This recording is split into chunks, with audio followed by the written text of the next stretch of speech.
Today we're looking at changing a VZ passenger side, which is left hand side, engine mount.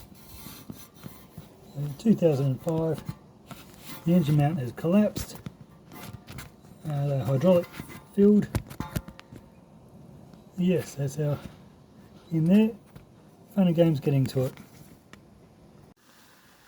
Okay, so I started jacking up the side of the engine.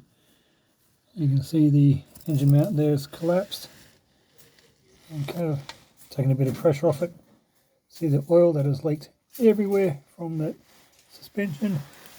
Yes, there's a bolt up there somewhere. There it is, 18mm. That's the one you want to undo. Comes undone fairly easy. I'm impressed. Yeah. Okay, the top of the engine mount, 18mm, fairly easy access from this side. These ratchet spanners are magnificent, they work really well. Once I crack it, undoes quite easily. So that's the progress so far.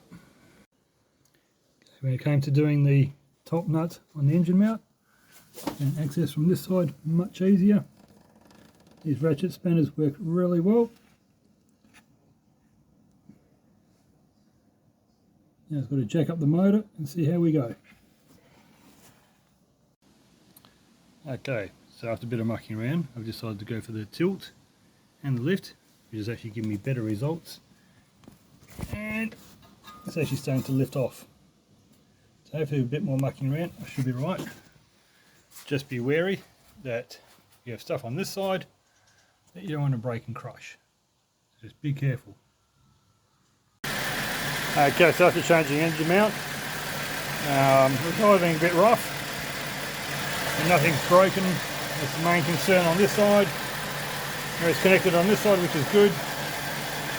The engine mount seems okay down there. Yeah, 18mm. Tilting the engine worked out better than jacking it up. Yeah, good luck.